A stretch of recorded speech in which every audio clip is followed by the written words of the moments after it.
Namaste. My name is Lakshmi Iyer, and the topic of my speech today is my inspiration. An inspirational person is someone we look up to, someone whose footsteps we wish to follow because we admire their qualities and their work. One of my greatest inspirations is the Renaissance artist and innovator, Leonardo da Vinci, the painter of the Mona Lisa and the Last Supper. He was also a sculptor, an aviator, mechanical engineer, and a singer. He studied the anatomies of humans and animals, birds, rocks, and celestial bodies, among other things. I'm reading this book called The Notebooks of Leonardo da Vinci by Pamela Taylor. It is a collection of the great man's notes, drawings, and observations on multiple subjects spanning several decades. He did not just stick to the art that he was taught. He was naturally and deeply curious.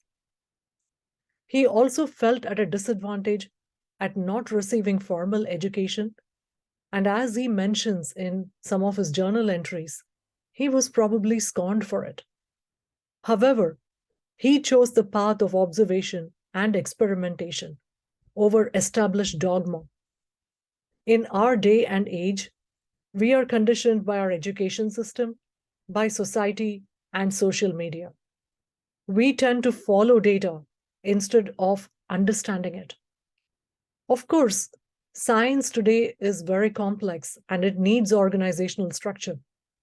However, there is still room for creativity. Threads of different fields can come together in fascinating ways to form a beautiful quilt.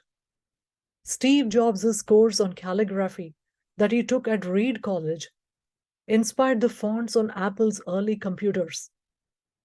The author Elizabeth Gilbert says in her book Big Magic how creativity enhances our life, but she cautions that the aim of creative pursuits should not be fame or fortune.